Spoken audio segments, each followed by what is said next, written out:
अस्सलाम वालेकुम जी, कैसे हैं आप सब? मैं आप सबकी दुआओं से बिल्कुल ठीक-ठाक हूँ और उम्मीद करती हूँ आप सब भी ठीक होंगे, खुश होंगे और जो है खैरियत से होंगे। तो आज का व्लॉग स्टार्ट हो गया है सुबह ही सुबह से। तो मैं आज जल्दी से उठ गई थी और नमाज़ दुआ मेरी हो गई थी। उसके बाद जो है मैंने मशीन लगा दी थी। उसके बाद फिर मैं ऊपर आई तो फिर मैंने देखा कि मेरे होम अप्लाइंसेस जो है वो सारे जो है दाग धब्बों वाले दिख रहे थे और मैं काफ़ी टाइम से सोच भी रही थी 3-4 दिनों से कि एक बार इसे बिल्कुल ही डीप क्लीन कर दूंगी तो फिर 10-15 दिन के लिए बिल्कुल रिलैक्स हो जाऊंगी। तो ये चीज़ें लेना आसान है लेकिन मेंटेन करना बहुत मुश्किल हो जाता है। तो चलिए आपके साथ शेयर करती हूँ कि सबसे पहले मैंने अवन अपना जो है बिल्कुल क्लीन कर लिया था और ये अवन मेरे पास तकरीबन अब 2.5 साल से ऊपर हो गया है और बिल्कुल नया के नया है। ये राइस कुकर है और इसमें पिछली बार जो है पुलाव बनाया था। उसके बाद जो है ये देखिए इस तरह से थोड़ा सा इसका पानी बाहर आ गया था तो वो हमने बाहर से क्लीन नहीं किया था, अंदर से बिल्कुल क्लीन था। लेकिन आज मैंने सोचा इसे डीप क्लीन करते हैं तो ये भी बिल्कुल चमक गया है माशाल्लाह से। और उसका जो क्या है कि इलेक्ट्रिक वाला जो नीचे वाला हिस्सा है पॉट वाला वो हम जो है गीले कपड़े से या साबुन वाले पोछे से पोंछ सकते हैं, ढक्कन वगैरह है जो धो सकते हैं खुले पानी से। ठीक है, इसके बाद जो है मैंने सारी टाइल्स वाइल से वो भी सारी जो है क्लीन कर दी है।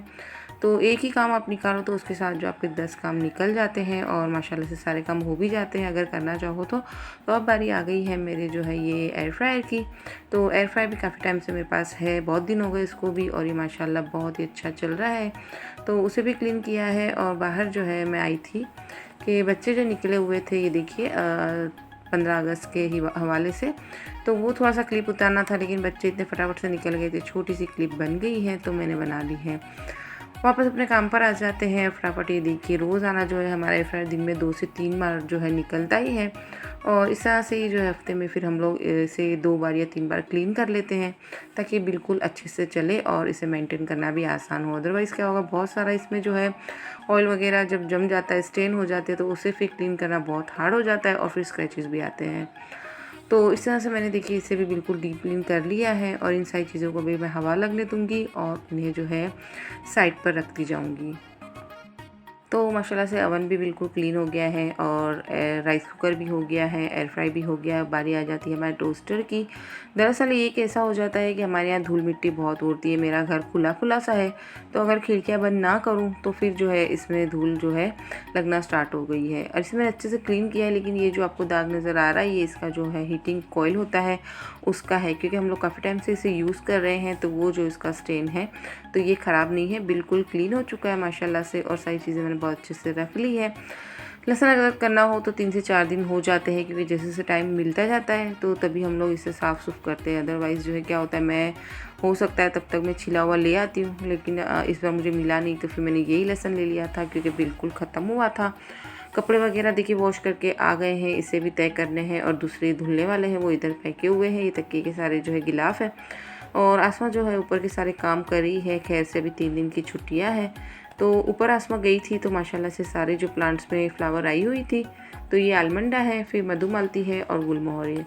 तो ये मुझे लाके उसने दिए थे कि आप देखें इसे सजा ले जैसा आपको ठीक लगता है। तो मैं हमेशा जो है पूरा दिन के लिए इसे कांच के बाउल में सजा के रख देती हूँ। उसका जो तरीका है पानी के अंदर थोड़ी सी चीनी डाल दें और फिर इसे रखें तो आप पूरा दिन ये फ्रेश रहते हैं और आपका घर भी बहुत ही अच्छा लगता है।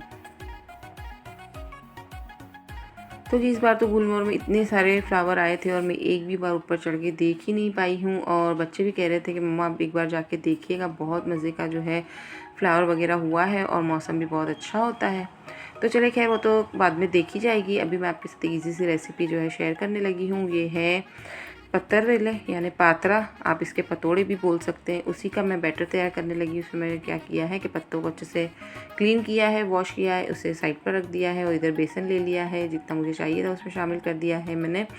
कश्मीरी रेड मिर्ची, तीखी वाली मिर्ची, अदरक लहसुन का पेस्ट, हरी मिर्ची का पेस्ट, धनिया पाउडर और नमक और साथ में डाली है हींग और जो इसमें अब मैं शामिल करने लगी हूँ गुड़ इमली का पानी। तो इसी से मैं बैटर रेडी कर लूँगी। मुझे फिर ज़रूरत लगेगी कि अगर पानी चाहिए तो फिर मैं जो है एक्स्ट्रा पानी लूँगी। ये गुड़ इमली का पानी को मैंने भिगो कर रख दिया है। इसे अच्छे से जो है छान लेते हैं, उसके बाद ही इसे हम जो है इसके साथ मिक्स करेंगे। बहुत ईजी रेसिपी है, बहुत मज़े की है और मैं बोलती हूँ कि कम पैसों में जो है बहुत ही बढ़िया बनने वाली रेसिपी है। इसकी एक रेसिपी मैं आपके साथ शेयर करूँगी, गोश्त पात्रा। तो बहुत ही लजीज रेसिपी है और मैंने काफ़ी टाइम से बनाई भी नहीं है। ये अम्मी की रेसिपी है, मेरी अम्मी की। तो जो है मैं आपको शेयर भी करूँगी, मुझे मौका मिलेगा तो इंशाल्लाह और बहुत मज़े की बनती है। और फिर मैं सबसे ज़्यादा आपसे कहूँ कि साफ़ सफाई से ये सारी चीज़ें बन जाती है। और काफ़ी टाइम से जो है हमारा दिल भी चाह रहा था कि हम लोग जो है ये पात्रा बनाएं घर पर, और अज़ीमा की ये फ़ेवरेट है। और आज मैंने इतना मुश्किल वाला काम ले लिया है कि मुझे जिम भी जाना है। मैंने आज क्लीनिंग भी की, कपड़े भी धो लिए, पकाना था वो पका भी लिया है, ये एक्स्ट्रा वाला काम है। तो खैर से मैंने ले तो लिया था, पर रख दी थी तो ये सारे पत्ते जो है मुरझा जाने थे।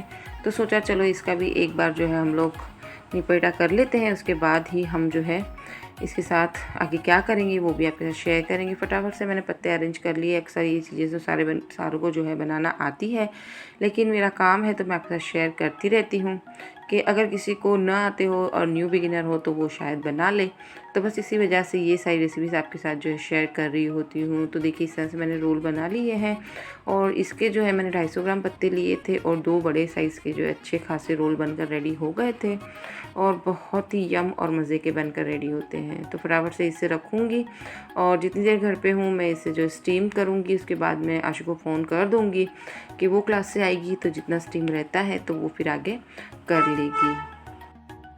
तो जी पत्ते का काम जो है आपको खुली जगह पर करना होता है। तो मैंने क्या किया, प्लेटफॉर्म को अच्छे से क्लीन कर लिया है, उसके बाद ही मैंने इसके ऊपर सारा काम किया है। तो ऐसे ही होता है, ये सारे काम जो है थोड़े से मैसी होते हैं लेकिन आसान भी होते हैं और खाने में बड़े मज़े के लगते हैं। मैंने पतीले में जो है पानी रख दिया है, छन्नी रख दी है। अब इसे रख देंगे और तकरीबन जो है 20 से 25 मिनट के लिए इसे स्टीम कर देंगे। ठीक है, ये स्टीम हो रहा है, तब तक के लिए मैं थोड़ा सा तैयार हो जाती हूँ क्योंकि जिम का टाइम भी हो जाना है फटाफट से। तो ये देखिए परफेक्टली जो है हमने इसे स्टीम कर लिए, इसे मैंने कट कर लिया है। और ये मैंने कच्चे ही टेस्ट किए थे, बड़े मज़े के जो है ये बनकर रेडी हो गए थे। साथ में जो है आज जो है हमारा दिल चाह रहा था कि दिल्ली चाट बना ली जाए, तो वो भी बन रही है क्योंकि आज दोनों रेसिपी है फास्ट फूड वाली है। तो फिर दिल चाह रहा था कि चलो ये भी बना लेते हैं। सबसे पहले जो है मैंने क्या किया था, ये कढ़ाई में मैंने डाल दिया ऑयल थोड़ा सा, और इसे जो है थोड़े मैंने शैलो फ्राई कर लिए हैं क्योंकि जो बाज़ार में ग्रेवी वाले मिलते हैं ना वही हमारे यहाँ बहुत खाए जाते हैं। तो मैंने सोचा चलो यही बना लेते हैं। सारे मैंने जो है पात्रा अच्छे से फ्राई कर लिए हैं और उसी कढ़ाई में मैंने ऑयल शामिल किया है। साथ में जो है मैंने राई डाली है, उसके साथ मैंने इसमें ढेर सारा जो है सफ़ेद तिल डाला है, करी पत्ता डाला है, और ये चटनी जो है थोड़ी सी डाल दी है। उसे थोड़ा मिक्स किया है और वापस से पात्रा इसमें डाल दी है और अच्छे से जो है हमने इसे मिक्स कर लिया है। थोड़े बहुत टूट जाते हैं तो इसे इग्नोर कीजिए, और खाने में बड़े मज़े के लगते हैं। इसके बाद जो है मैंने इस पर जो है छिड़क दिया है सूखा नारियल। बिल्कुल बाज़ार से अच्छा मैं बोलती हूँ कि टेस्ट आया था इसका। और ये है हमारी फ़ाइनल लुक, ये दिल्ली चाट बन चुकी है, ये पात्रा बन चुका है। तो आज तो जो है लोगों ने बहुत अच्छे से रच के खाया है हमने, और इतने से बच गए थे। ये रखेंगे और ये 1-2 दिन और भी फ्रीज़ में रखे रखे चलते रहेंगे। तो जी आज तो बहुत काम कर लिया था, तो फिर अतीब ने कहा कि चलो आज जो है मैं आपको पाई खिलाने लेके जाता हूँ। तो फिर सोचा चलो पाई खा लिए जाए क्योंकि काफ़ी टाइम से हम लोग गए भी नहीं थे। तो याद भी आ रहा था कि चलो खाने चलते हैं। तो अज़ीमा जो है खाती नहीं है पाए और हम खाते पाए। तो हमारे यहाँ यही होता है कि अज़ीमा के लिए चिकन आती है और हम सब के लिए पाया वगैरह आता है। जिसको जो खाना होता है वही आ जाता है, क्योंकि अगर खाने गए भी हैं तो फिर ये नहीं कि एक ही जन भूखा रहे और दूसरा जन खाता रहे, ऐसा नहीं होता है। सबको अपनी अपनी पसंद का खाना मिल जाता है और बहुत मज़ा भी आता है। तो चलिए इसकी फ़ाइनल लुक भी बता देते हैं। ये है जो अज़ीमा का चिकन आया है, ये भी मज़े का था, लेकिन मैं चिकन बिल्कुल नहीं खाती हूँ तो मैंने तो इसे सिर्फ ग्रेवी से टेस्ट किया था। ये है मेरी फेवरेट आइटम पाया, तो बना के पाए हो और तंदूर की रोटी गर्मा गर्म हो तो फिर क्या ही चाहिए। तो चलिए यहीं तक की मेरी थी आज की वीडियो। थोड़ी सी भी अच्छी लगती है लाइक शेयर और सब्सक्राइब कीजिए, दुआओं में याद रखिए। मैं आपको हमेशा अपनी दुआओं में याद रखती हूँ। मिलती हूँ नेक्स्ट टाइम पे कुछ चटपटी रेसिपी और बातों के साथ। अल्लाह हाफिज़।